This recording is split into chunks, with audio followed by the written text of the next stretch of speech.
Hey mate, with the champ. So, Porky's Corner, shout out to you guys, hope you're doing well.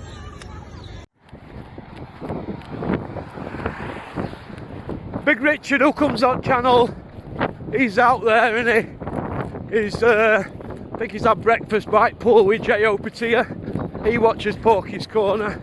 So, Jay's giving a shout out. Nice of him, he's a gentleman. I'm gutted he beat Jack Massie like he did, because I like Jack Massie, I consider him a pal.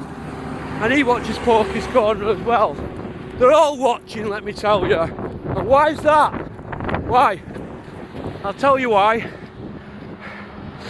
So we tell it as we see it. We tell it as we see it, alright? And shame on them that want to come on this channel and bottle it.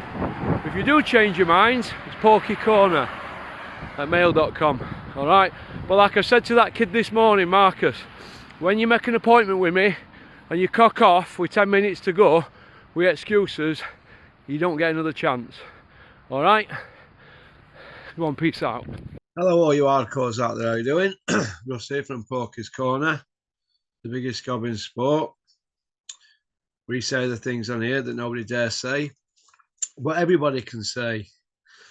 So if anybody's interested in coming on here on a Zoom, it's Porky Corner at mail.com. Now we're just waiting for Peter Defreitas to log on. So while he's logging on, for the second time today, I can tell you about our sister channel, Porky's International. Feel free to jump over there and have a look. All right, you might like it, you might not. We're not for everybody on here, but we like to tell it straight. So just waiting for peace. Here he is. Women love him, men want to be him. How you doing, Pete? Yeah, I'm sweet. What about you? That's it. You there? Yeah, there we go. Sound of the pound. How are you keeping? Yeah, I'm not too bad, mate. Not too bad. All right, not too bad. Yeah, so just chilling out, today. Just what? Just chilling out today, mate. Just chilling out. It's not very good weather, is it? No, it's raining here. I went out for a run this morning. It's freezing. But there's no better than I've been out. Cold weather and then getting a red hot shower, is it? It's great, isn't it? No, I can't be doing that at my age. I'm 65 in 2 weeks. You're 65 in 2 weeks, eh, pal? Yeah. You're looking well. 65. Thank you. Yeah, try.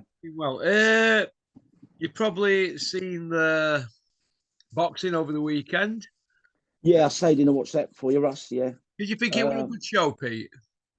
Well, I look at it like this. I was just thinking before I come on what to say. And to be quite honest with you, I was quite disappointed. It didn't live up to the names that was on the paper. Yeah. Because the first fight, we'll go from the first fight, yeah? The first fight with the young Saudi Arabia boy, he was a lightweight. And then he got in, and I looked at the boy he was fighting, and I could naturally tell the guy was only a featherweight. You understand? Yeah. I understand it was his pro debut, the other kid. Yeah. But for me, he could have had a little bit better of opponent, than that. He was after size. He had no length of arm on him. The kid was a really tall kid, long arms. So I thought he could have had a little bit better, but it done him okay. He went the distance, showed me he couldn't punch really because he could have had the kid out of there. He should have done. Then the second fight, we can move on if that's okay, which was the girl fight.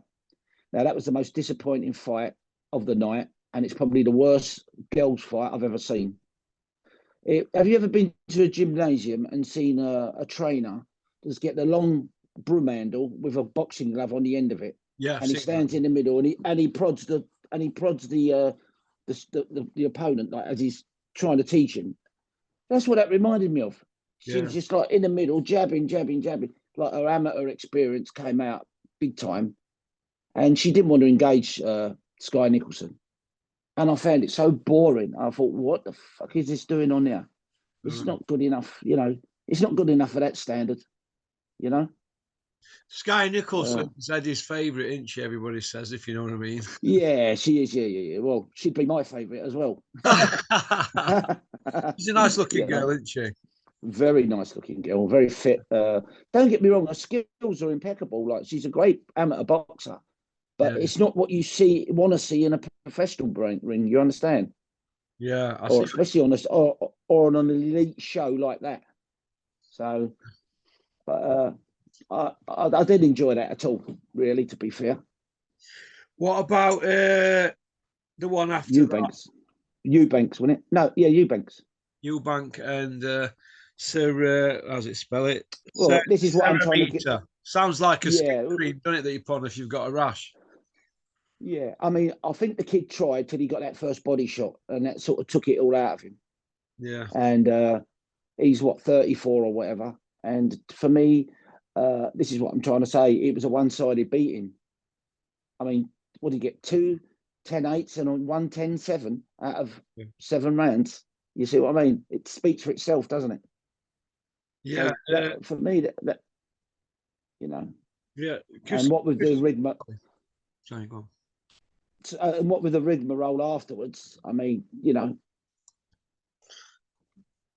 But he looks like he's running out of gas. Chris Eubank looked like he was getting a bit tired in there, didn't he? Well, he's 35 now. Yeah, but it's either maybe the opponent just dragged him down because it was a one-sided affair, or he, as you say, he's 35 and it's catching up with him. But I tell you what, the biggest mistake will be Conor Ben underestimating a Eubank. Trust me. Yeah. What did you make of all that WWE with Crusher Ben? Well, I thought absolutely how disgusting it was for a fighter, especially before he fought, to do what he did to Chris Eubank Jr. That man was getting up for a fight.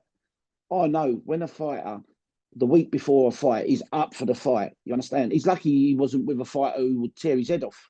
Yeah. Because normally fighters are right up and aggressive a week before a fight, you know. Nigel would have been very aggressive at that time. Would have probably had a fight with him. But I don't agree with what he did. I thought it was absolutely terrible. There was no need for it. There's plenty of time to promote the fight. You don't go and interfere with a fighter while he's cutting weight, especially, you know. Do you think that Eddie Hills knew that and that it were all staged? I thought Eddie Hearn set it all up. It just happened to be a cameraman there. It just happened to be Eddie Hills there and a few other fighters there. It was all a setup to jump onto Eubank. Well, isn't Cougar Cassius the godfather to one of Ben's kids? I think he is, yeah. I think you find this to the boy. It just so happens that Cougar Cassius was 5 yards away with a camera when it happened. Exactly. Who else was? Exactly. That was a setup, 100% setup. But I'll tell you this now. Conor Ben will not beat Chris Eubank Jr. I'm sorry. And I'll say that on here. And if he sees this, he will not beat Chris Eubank Jr. He's too big. And I'll tell you what, you'll see the spitefulness come out in Chris Eubank when he gets in that ring against Conor. He's a very mellow man outside and very calm, but you'll see the spitefulness come in. I've been in the ring with them Eubanks. They're big lumps when they rehydrate. Yeah. Christopher Eubank Sr., who fought Nigel, he used to rehydrate 22 pounds, I believe. Is that correct? Yeah. Oh, yeah. When I stood in the middle, you know when the referee calls you to the centre of the ring? Well, when we fought him in Old Trafford, I walked to the centre with me and Jimmy walked to the centre with Nigel. Christ, he was like twice the size of Nigel. He was enormous. Yeah. And I can imagine Chris Eubank rehydrating the same. And what you've got to remember with a Eubank is they don't go down easy. They can take stick. And I can't see how he can jump from 147 to 160 and go into that as his next fight. I wouldn't advise that. Definitely not. What I want to know, Peter, is why Crusher Ben's number 2 on BoxRec for welterweights and he's not fought as a welterweight for 2.5 years. As somebody did state on your channel, who else is there? Let's get it straight. Yeah, yeah. Who else is there? You know, but he's making a big mistake. You know, he's going to make himself look silly after the fight. Believe you me, I know he's going to get paid, and I think that's what it's all about. You know, and I did hear you say yesterday to Kent discussing about his ban. Now, Tony Sims said yesterday that the hearing is this month, and they will get it all signed, sealed. And I think when you said Chris Eubank slipped up and said that Conor has got on a silent ban, I don't think he is on a silent ban. No, he said, Chris Eubank said, and Ben Shalom said, when Conor's finished serving his ban that he's serving, So Yeah, but he's not. What do we take? What do we take from that? Yeah, he's not on a ban yet. He's not Okay, on a then. ban yet. Well, Yeah, I honestly believe that this month will be. I think they're confident that they'll backdate it enough for him to fight in the new year. yeah. That's what we're looking at. The confidence of him carrying on after the new year, like February, March, April time. That's when he will come out. And I don't think the Ben Eubank fight will happen in February. It'll be too cold. Well, especially if it's an outdoor arena. Well, if it's April, that's 3 years that he's not fought in UK. So Yeah. it could be a 3-year ban he's going to get, because don't forget there's 2 charges, isn't there? Not 1. 2. By rights, he should get 4 years. 2 and 2. Liam Cameron got 4 years for 1 coke charge, didn't he? Yeah. Yeah. Well, he should, by rights, get a minimum of 2 and 2, which is 4 years. Yeah. We'll see. He might be in for a shock that he don't realise yet. Because obviously UK ain't given the answer yet, have they? Well, it's all surmising at the moment, isn't it? If they give him 4 years, he's not going to fight while April anyway, Eubank. They could fight in Saudi and then do it again in October in Saudi, then do it But he again. can't fight in but how can he fight in Saudi? Well, the British Boxing Board of Control run it. No, but they're not run by the British Boxing Board of Control. Saudi aren't Florida run by Board of Control in Vegas now? No, only Saudi. Only Saudi. Oh, well. Yeah, so he can't fight in Saudi. Something we don't. Maybe they know something we don't, eh? Well, the board can't override UCAD. Now, if UCAD give him a ban, the board can't override UCAD. He's got to continue that. So it means no Saudi. It means he'll have to go to America to fight. And who's going to want to watch that? Yeah, in America, yeah. They won't take that out there. It's a British fight. This is what all the newspapers have been saying all along. This is a British fight.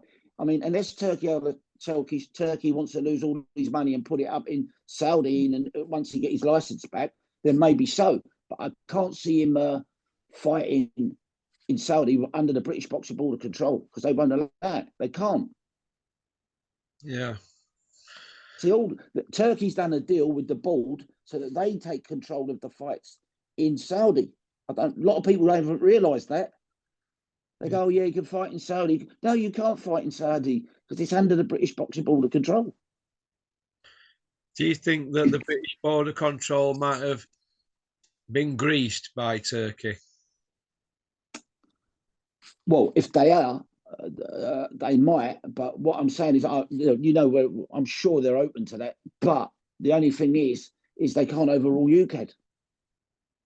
Yeah. See?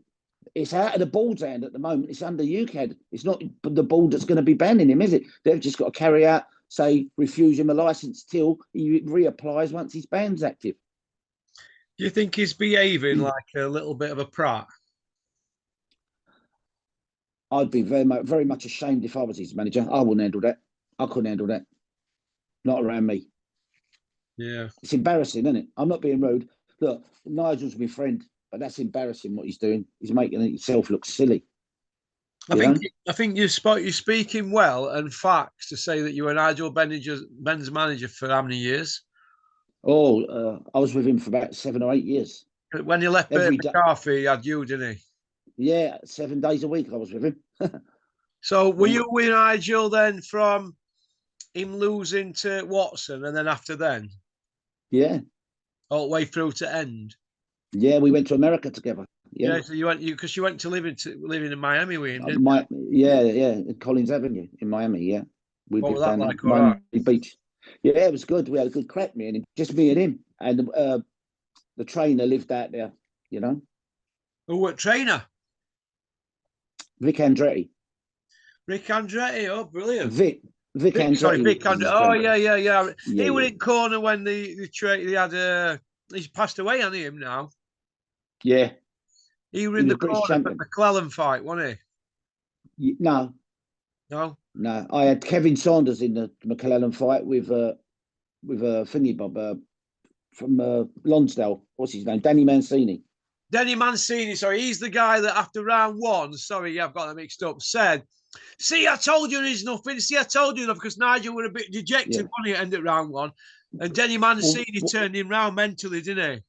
Well, what happened was I was supposed to do the corner because that was Kevin Saunders' first fight with us as a trainer. So I didn't know how he worked in the corner. So I was going to do the corner. And I said to Nigel, look, I want to bring a cut man in. So he said, no, we don't need a cut man. You and Kevin's here. I'm all right. I went, no. Please leave it. I said, I'll sort it.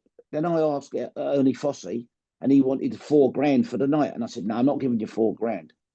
And then I thought, hang on, I'll get Danny Mancini. So I went down and asked Danny, and he said, yeah, I agreed the price with Danny. He came in the night, and I said, right, this is how it's going to be. I said, in the dressing room, if Nigel gets cut, God forbid, Danny takes over immediately. And Nigel got cut in the first round under there. Yeah. Big cut under there. So straight away I went, right, everybody move round one. And that's it. I said, all I want to hear in the corner is Danny and Kevin. You can talk to him in between rounds, but let Danny be doing the talking. I don't want three people talking to him. Yeah. And that's how it worked. And everybody commented what a great corner it was, you know? What on the night, so it all worked out, didn't it? Yeah, it worked out great. Yeah, we had a good corner that night. Everybody's commented on it. They said that was one of the things that won the fight, was the corner.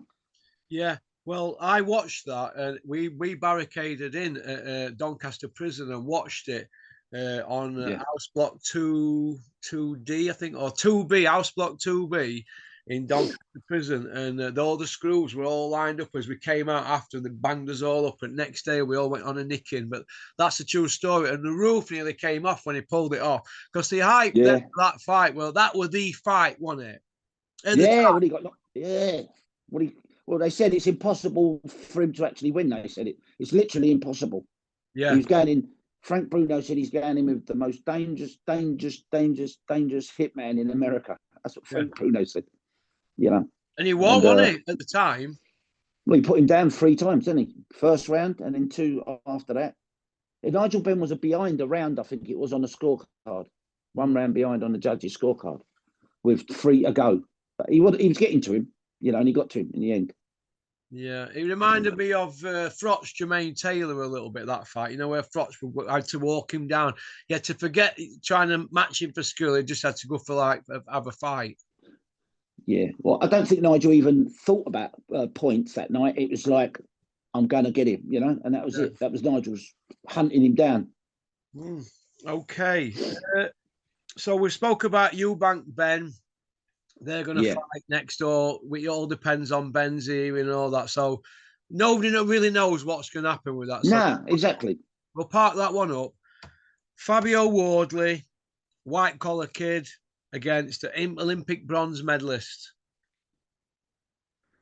Didn't we? We're supposed to be Jai Opetaia next.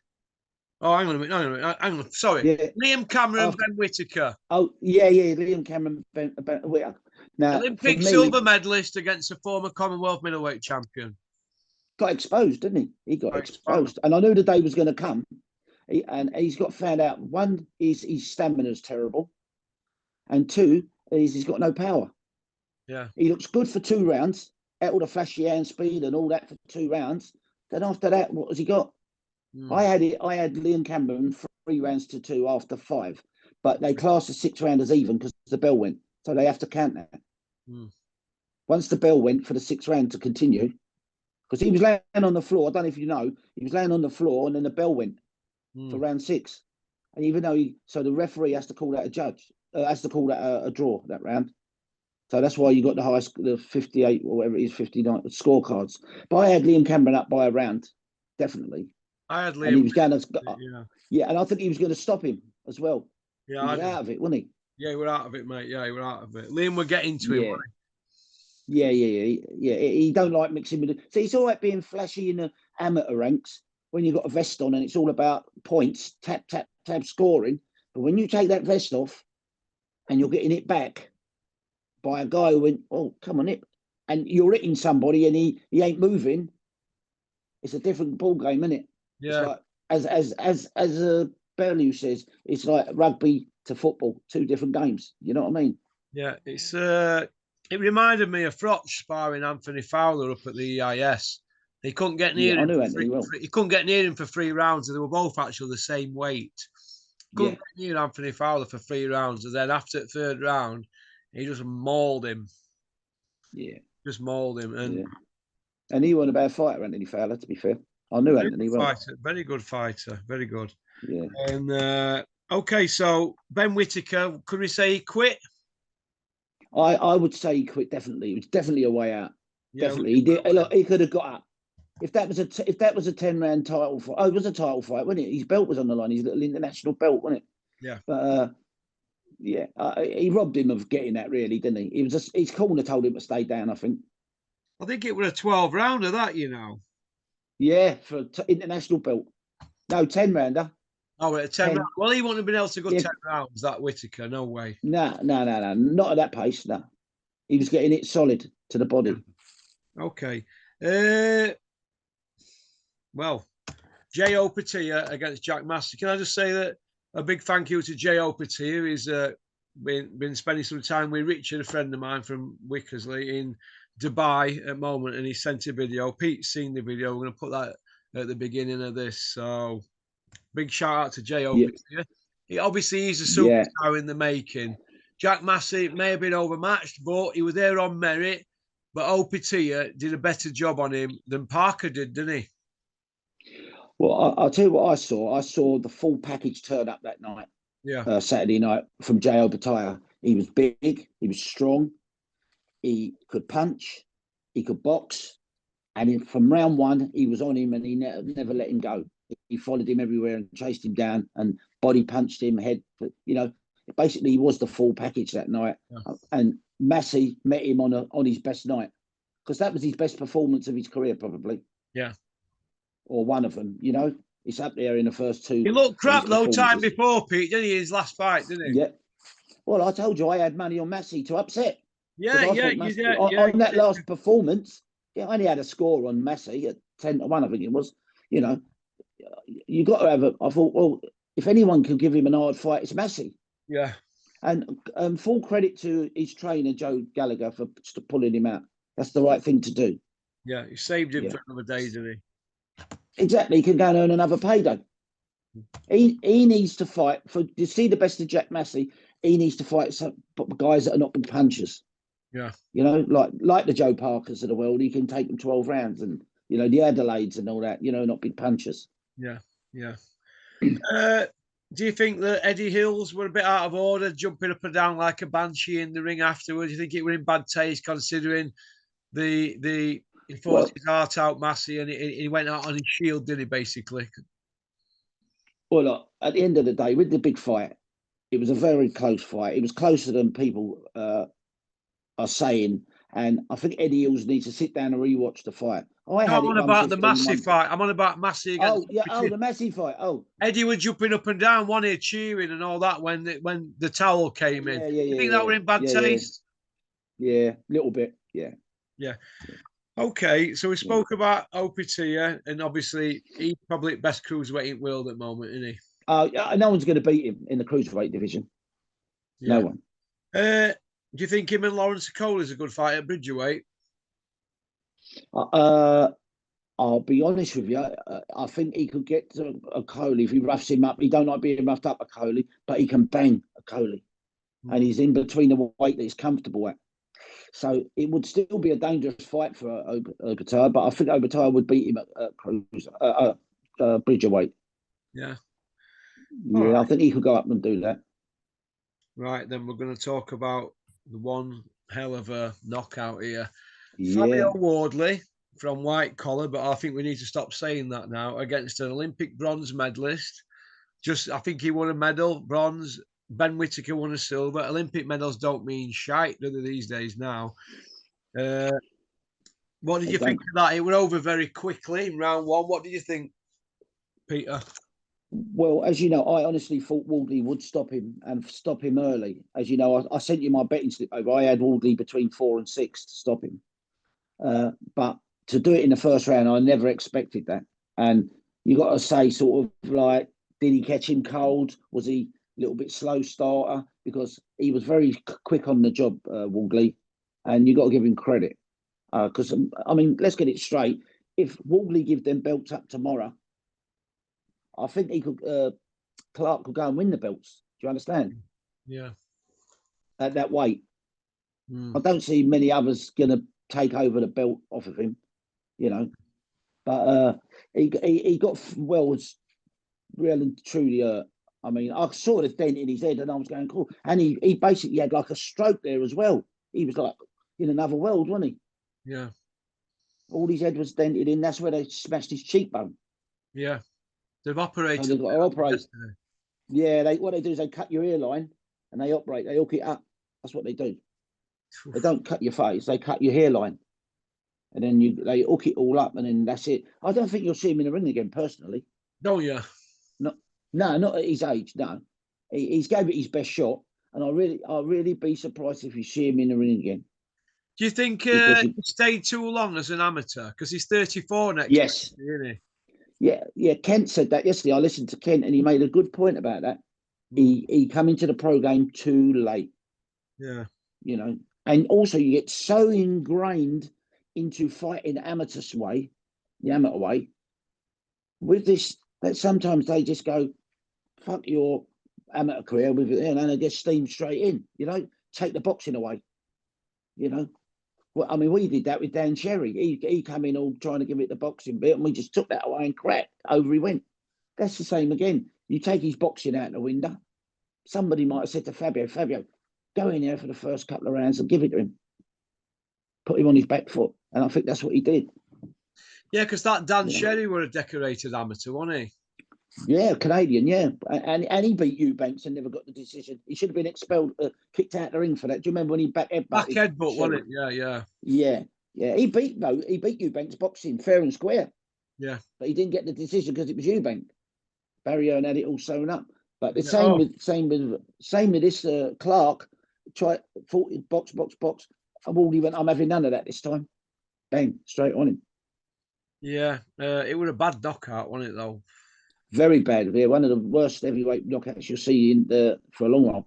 Do you think anybody who's around Fraser Clark, like his trainer, Angel Fernandez or Hernandez, whatever he's called, and any of that team, if they're coming out with things like, oh, you got caught cold, do you think that's bad advice to him? For me, yes. Very bad advice, yeah. I think he should weigh up the situations. Look, he's young enough to go and get a job and start a career, or I'm sure he could get a job even with Sky, Just speak somewhere along the line. Camera, doesn't he? Well, he speaks well. He sounds like an educated lad, and a nice young lad, and he's not a bad bloke. He's a decorated England squad member. So if Jonas can get on the TV, why can't he? Yeah, he ticks all the no disrespect, but he's the colour that ticks all the boxes. You understand? Yeah, he does tick all boxes, doesn't he? For that, yeah, diversity, inclusive, and all that shit. Yeah. Okay. We've spoke about Opetaia, Eubank, Wardley, Sky Nicholson, Ben Whitaker, and Cameron, and Mohammed Al-Alkal. One fight we're missing is the headline act that it appears that nobody really cared about, did they? After all that, Beterbiev and Bivol. How did you? Yeah. I know you had a bet on Bivol, but what did you make of it, Pete? Well, I'll tell you exactly. I've got my scorecard here in front of me, and it's untouched. Yeah. And I scored. I thought at first, am I doing this right? I've been scoring fights for 35 years, and I score for the IBA as well, or judge, and all that. And I had first 4 rounds, I had Bivol winning every round. And then I thought, it can't be this wide, surely. You understand? Then on the screen come up the viewers, when they check, they all scan in, and they had 4-0 up. So I thought, well, I must be doing it right, because they said 4-0, and I agree 4-0. Then I gave the next 3 after that, all rounds 5, 6, and 7, I gave to Beterbiev. Yeah, Berbatov. Yeah, so that brought it down to 3-2. Then I gave the next 2 rounds, 8 and 9, I gave to Bivol. Yeah. And then I gave 11 and 12 to Beterbiev. So that made it 7-5. Yeah. So I had it 115, 113, And listen, I've listened to everybody so far in the last 48 hours or whatever. All the professionals who I think know what they're talking about with boxing. I mean, even your friend Cole Foch said Bivol by 2 rounds. Yeah. And everybody who knows boxing, apart from Conor Ben, has said that Bivol won it in their opinion. Yeah. Only Conor Ben said Berbatov won it. So it shows you, But I'm talking about people who know boxing, you understand? Yeah. Who understand how to score a fight. And for me, there's just no way he could not have won it on points. What about the Polish who had it by 4 rounds? Now, I'm going to tell you something about this that I don't think many people know. Do you know the judge that scored it 116-114 has just returned from Chechnya, right? No, Now, that is a Muslim country. 112 it, 116, 112. Yeah, 116-112. He's just come back from Chechnya. Yeah, where's And that? who got in the ring? Who got in the ring straight after the fight for Berbatov? Ramzan Kadyrov, the head of the Chechen army and the head of the president of Chechnya. He got in there and he winked at the judge. He gave the judge a wink, and he went over to there and got looked after, mate. I'm telling you, he got a backhander for that. Trust me. You reckon? He was bought, that judge. Oh yeah. See, what they do is they put them up in the best rooms in the hotel. They give them everything free. Everything's looked after. Yeah, I know. They put a little envelope under the pillar with a photo of Berbatov in it. You understand? And 10 grand probably in cash. And that's it. He's got him. And he's just come back from Chechnya, which is a Muslim country. Why is he going there just before a fight when a Muslim's fighting? You know, it doesn't smell right. But I know the game, what they do. Barry Earn used to do it. Put all them up in the best hotels, all the judges, and you know what I mean? One's always on the take. I mean, I think the guy who got it closest was obviously the judge with the even score, you know? Well, Eddie can't squeal then, can he? Because every now and then you get your fingers bit, don't you? Yeah, of course. Yeah, it swings and roundabouts, isn't it? But I do think this is a bad a decision as it was for Carroll, personally. Yeah. Yeah, I do. Yeah, I think it was the same. Because, okay, we can say he was going forward all night long, Berbatov, but he wasn't throwing nothing for 8 rounds properly. He didn't get going till the 9th round, really. 8, 9 rounds. He left it too late. Mm. And them combinations that he was throwing were so sweet, the other guy. Bivol was a class acting now. And I think even after the fight, he went back to the corner, Berbatov. Bivol was all cheers and Berbatov was just dead quiet. They knew they'd lost. And even afterwards, in the interview, Berbatov said, you know, I didn't win this. Allah gave it to me. He knew that he lost the fight, really. And Allah gave it to me, you know. Well, do you think there you go. They can do it again. Hey? Yeah, Turkey, Frank Warren. I can list a few. Turkey, Frank Warren, Eddie Earn, Frank Smith. Then you go to the boxers. Spencer Brown, Joe. You go to the fighters. Then your man Groves. Yeah, Jones Jr. Yeah. Garcia. All of them. They all picked Bivol to win as a winner. Yeah. Everybody picked him. I haven't seen anybody pick Berbatov in the professional ranks. Yeah. It was close, don't get me wrong. And I would like to say, Christ, can he hold a shot, that Berbatov? Because he got caught with some 2 or 3 good combinations, some good shots to the jaw over the top, right hand over top. And he goes like that, so he don't go crap. He bangs and he twists his hand in, bang, Bivol. And he caught him a few times and he never even moved. He's solid as a rock, that Berbatov. Solid. Canelo's calling him out. Callum Johnson had him down, didn't he? Yeah. But that just shows you, yeah. But yeah, sometimes they're flash knockdowns. They're not really knockdowns. You understand? They just sort of caught him off guard and he's looking somewhere else for 2 minutes. But it was overall, it was a good evening to watch. But then some of the fights were disappointed. As we know, we didn't get the full version of Wardley and Clark, did we? We only got a quick knockout. If it had gone 6, 7 rounds, it would have made the night even better, wouldn't it? Of course it would, mate. But that music spoiled it and all, didn't it? And they got paid for miming. They weren't even singing. They was miming. What did you think of Buster Rhymes turning up and Missy Elliott? But they weren't singing. They were miming. I know. They're getting like 100, 200 grand for miming. Unbelievable. It spoilt the boxing, though, didn't it? For me, like it dragged it out too long. I was falling asleep by the time it got to the main event. Yeah, it was about 45 minutes to an hour before the main event after the first, wasn't it?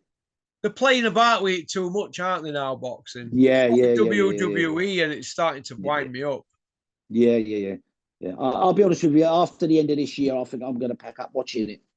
Honestly. I only want to see I'm only looking forward to seeing the Usyk. I only like watching Usyk, to be honest with you. You like Usyk?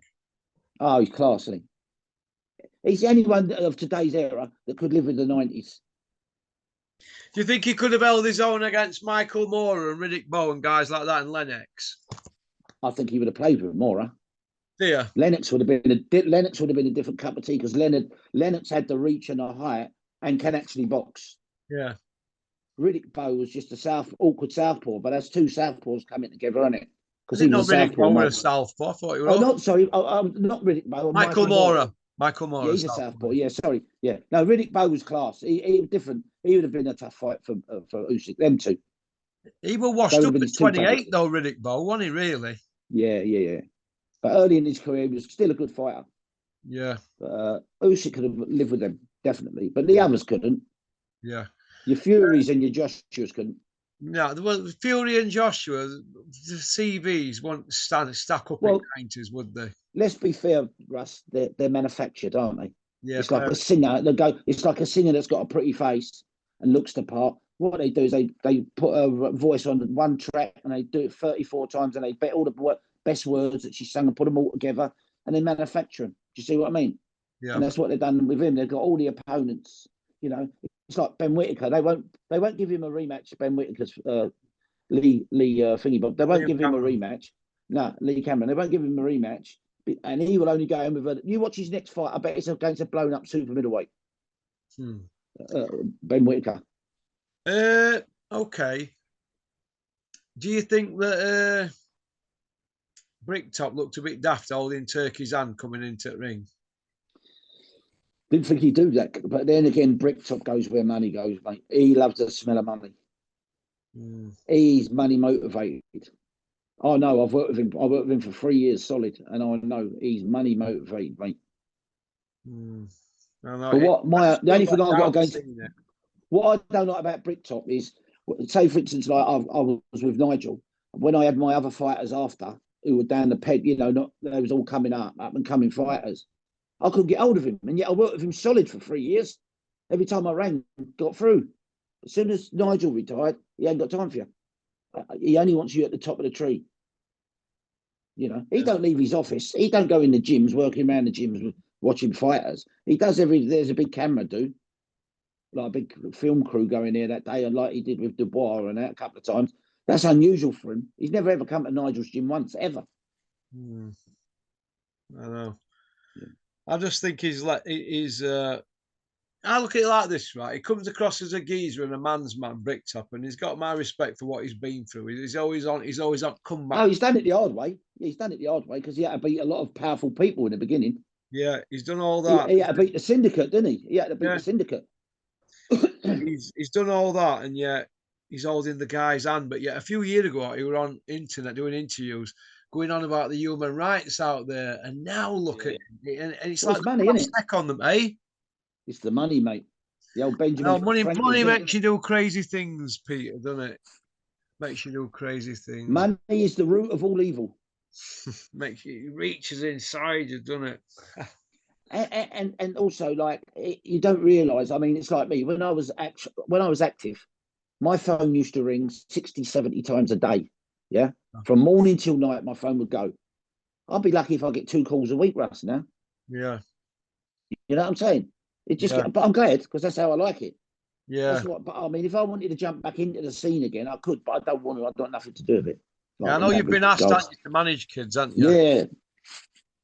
Yeah. I've done a lot in boxing that people don't even realise. I mean, I helped Herbie Hyde with his contracts when he fought Klitschko.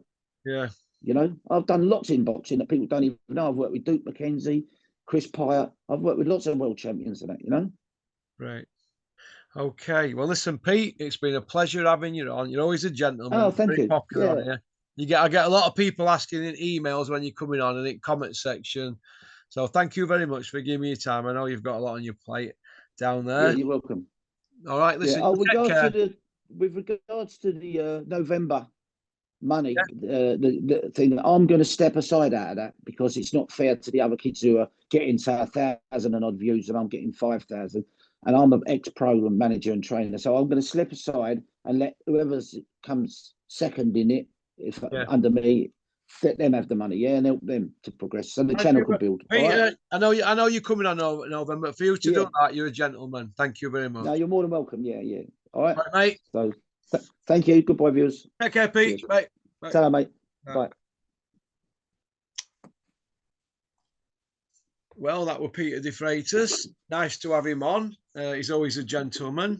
I hope you all enjoyed the episode today. And don't forget to tune in to our sister channel, Porky's International. All right. Thank you very much. Well, peace out. Well, I hope everybody enjoyed that video. Nice scoop for the channel to get Peter Defreitas on as a regular. I think he'll probably just come on once a week. Peter is he's a busy fella, but he's been there, seen it and done it. And like I said, he was Nigel Ben's manager after his first defeat to Michael Watson all the way through to end of his career. So, you know, he must be a trusted guy in boxing to last that long with one fighter who obviously I think he had about 10 defences, didn't he, Nigel Ben? WBC as well. Not a muppet belt, is it? The WBC. Back then there were roadmen killers in that division, weren't there? Everybody these days seems to swerve the roadman killers, but hey ho. So thanks to Peter for coming on, and big shout out to Jai Opetaia. Thanks for the shout out. There was a few others that give me a shout out, but only on personal messages. They don't want anything out there, which I ain't got a problem with. So I am a bit out there, aren't I? But people need to stop being frightened, don't they? If Mark Tibbs and Peter Fury can come on channel, Jai Opetaia can give me a shout out, Carl Froch gives me a shout out on his channel. Everybody's welcome. We don't bite here at Porky's Corner. If you want to come on and do a Zoom, like I've said before and I'll say it again, bottom left hand corner, porkycorner@mail.com. Get in touch with me and somebody will be in touch with you. We'll work out when's a convenient time for you. I hope everybody has a great week. Pop, pop, bang. Porky's Corner is proud to be sponsored by Spartan Site Solutions. They are specialists in civil engineering and demolition contracts for the construction industry. Interested parties should visit their website or contact Porky's Corner for a referral at porkycorner@mail.com.